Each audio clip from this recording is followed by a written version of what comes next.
stiamo preparando alcune trasmissioni che si chiamano 1000 canzoni da ricordare, cantate da Sergio Bruni. 1000 canzoni da ricordare perché io voglio dire che noi abbiamo un patrimonio di cultura, di poesie e di canzoni nel mondo.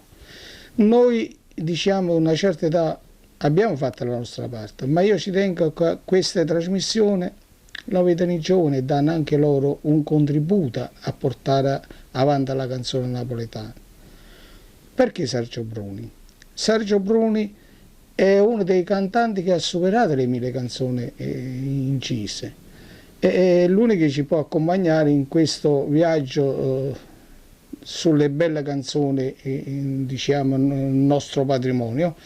Sergio Bruni prima ha studiato tutte le canzoni napoletane, ripeto, lui ha inciso 120 canzoni del Festival di Napoli, 36 del Festival di Sanremo, migliaia di Piedigrotta e altre canzoni, ripeto, è l'unico che ha superato le 1000 canzoni incise.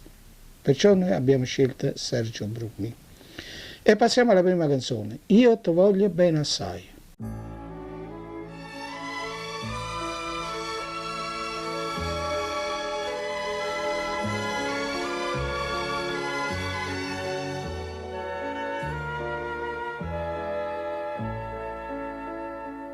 Perché quando mi vede t'ingriffa come gatta, non è che t'aggia fatta che non mi può vedere.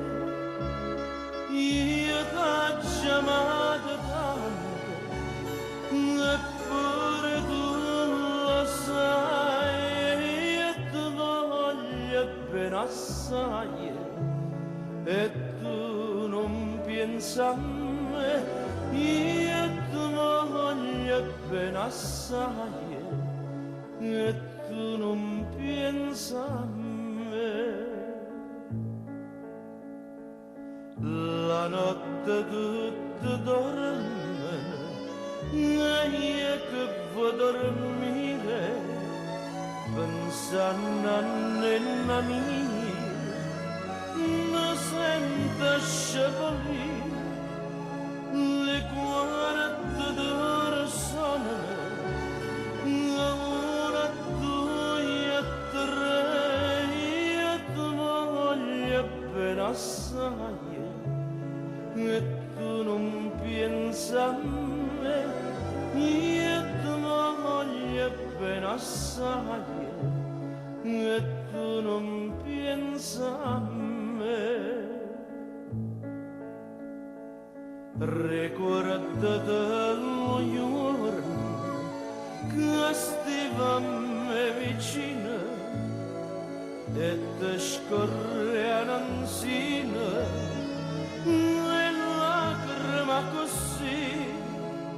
Dicevamo non piangere che tu la mia sarai. E tu voglio bene assai e tu non pensa a me. Io ti voglio bene assai e tu non